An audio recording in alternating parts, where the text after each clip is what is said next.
Hi, welcome back to my table. In this video, I'm going to talk about my doodle tiles when I make these. And the most common question every time I post these is, what are the tiles made of and how do I make them? And it's really simple, and once you see it, you're going to see how simple it is. But I take cardboard from like cereal boxes or whatever, but it's the real thin stuff, as you can see. Now what I do is I cut them into the shape that I want, and all my tiles basically have 4 pieces. And the reason why I do 4 is very significant, because how the coating, this will absorb water and glue it at, but it doesn't absorb it as fast as the bare side. So when you glue them, you need to use any white glue you have.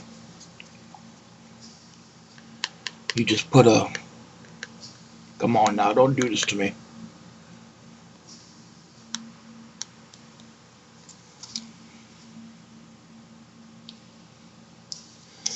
Take any white glue you have, just put a nice little coating on it. I just do a bunch of dots, that way I know I don't overdo the glue. Make sure you smear even coat.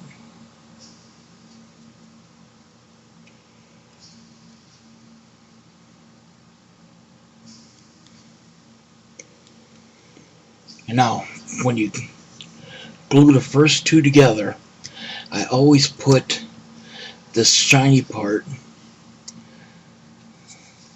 back to back. That way the glue dries evenly between the 2 pieces. So this is how it should look after first gluing. Now, when you glue the other 2, do the same thing.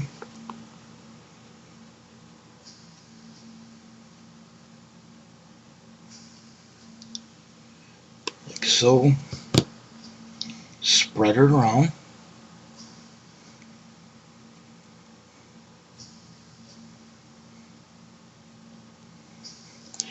Now, when you put these 2 together, now you can put the shiny hard part against it again. So you want to keep this side up all the time. Now once you connect that one, you want to flip it over and then glue this side.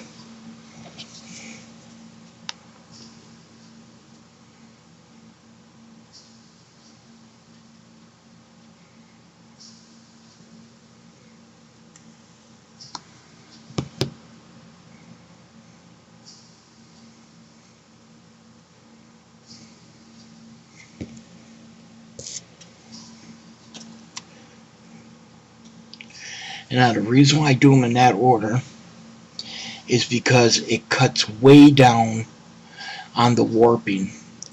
Because like this is the biggest size I'm gluing.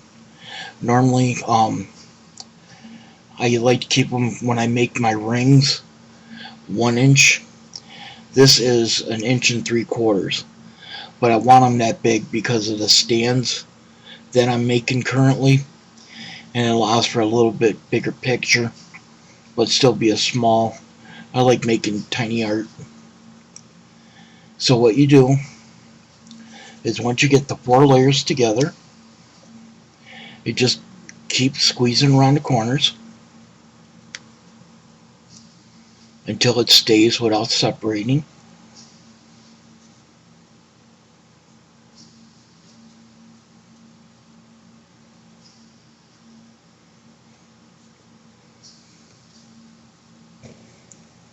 Like so. Then you just put it off to the side, and you want it to dry thoroughly before the next step, which is putting a layer of paper. This is regular printer paper. I've done them in the past. I put watercolor paper on there, and it gives it a nice sturdy background. But like I said, this is just plain regular paper you put in your printer. So now you just take one side, and again,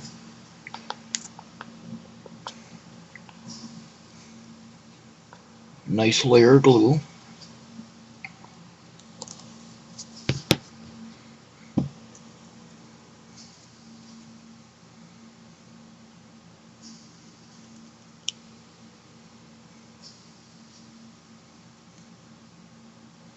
And they're really important you get it all the way, because you want the paper to stick all over. Now you take it, put it face down, and then what I do is give it a little friction. It helps spread the glue out more, and you won't get wrinkles on your paper. You just keep doing until it don't slide no more.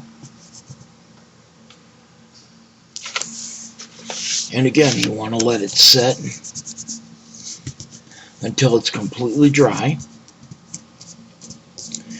And I already got another one set up.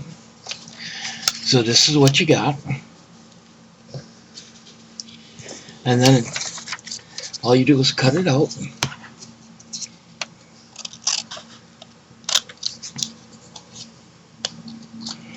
And you don't have to be exact here, because I'll show you why in a second.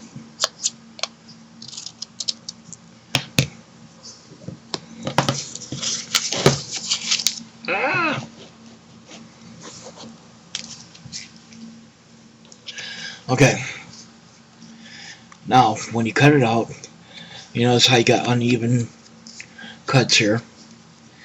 And the secret to here is these bad boys. Nice little emery boards. I can't tell you how many of these I've gone through. Not to give free advertising, but if you get the Revlon brand, these suckers will last quite a long time for what I'm using them for. What you want to do is you take the orange side and you want to pull down when you're sanding it. And what it does is it takes off the extra paper and leaves you a nice straight line. And then you just do that on all sides.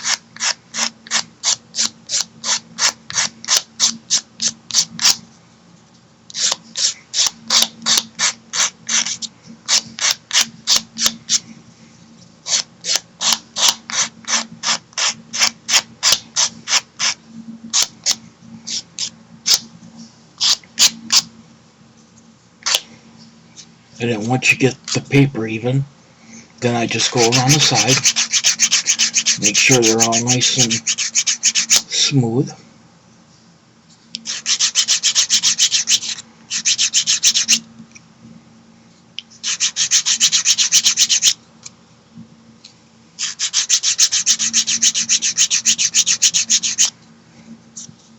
And then you just go back, do one more pass around.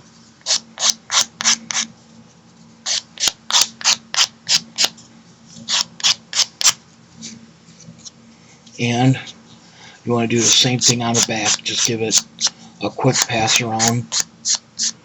Take off any extra schmutz or whatever's on there. And there you have